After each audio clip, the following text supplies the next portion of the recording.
Greetings, welcome to the Black Pill. You really shouldn't watch this channel. It's bad for you. Today let's talk about the fundamental human fear.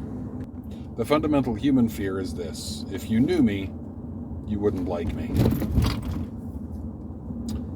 What's the point of a first date? There are really two approaches to the first date. The first is, the goal of the first date is to get a second date. The goal of the second date is to get a third date, and the goal of the third date is to get married. The other approach to the first date is, this is a chance to assess compatibility. The goal of the first date is to find out if we should attempt to move towards a second date. The answer might be no. Can you accept that the answer to that question might be no? In the first case, you would show up on the first date in a manner that is aimed at impressing whoever it is that you're meeting. You have to form some mental model of them and imagine what they would like in a partner, and then try to fill that part for them. Are you a dude? Are you going to try to pay for dinner or expect your date to pay their share?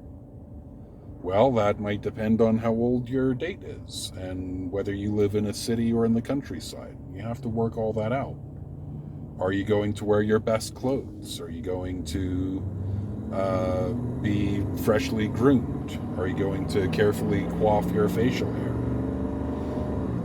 Will you be holding doors for people?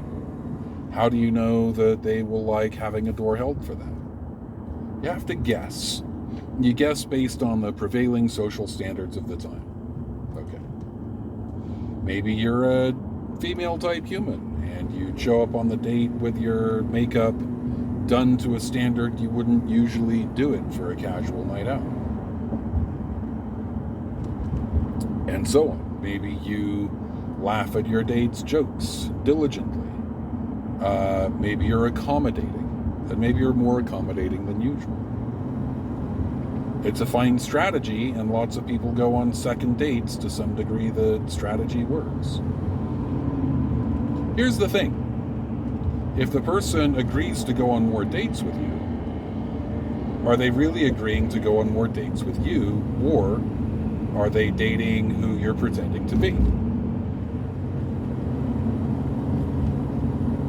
In the second case, even though somebody's with you, you are isolated.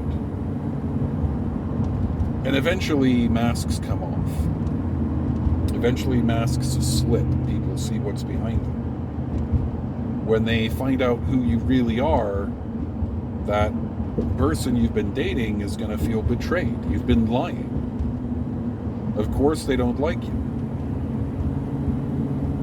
Even if the mask never slips, you're isolated because you cannot be yourself with that person. You always have to play the part. And so you lack any real intimacy.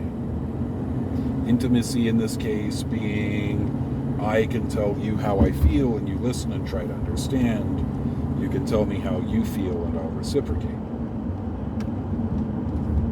In the second case, we show up to assess compatibility. That means we show up real.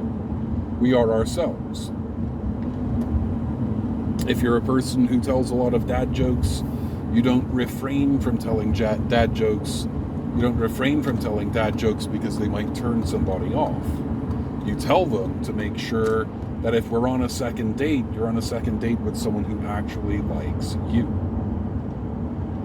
And in this case, if you show up and be yourself, as your mother always suggested, just let it all hang out, well, there's a chance of real rejection, isn't there? In the first case, when you're showing up trying to get a second date, if the person doesn't like you, it doesn't matter. They only don't like who you're pretending to be. The real you is safe. But conversely, if they do like you, they don't like the real you. They like this character you're playing. You must thereafter always play. In the second case, if the person doesn't like you, they really don't like you. And that's personal. But if they do like you, If they do like you, they like the real you. And now you have real intimacy because you have real authenticity.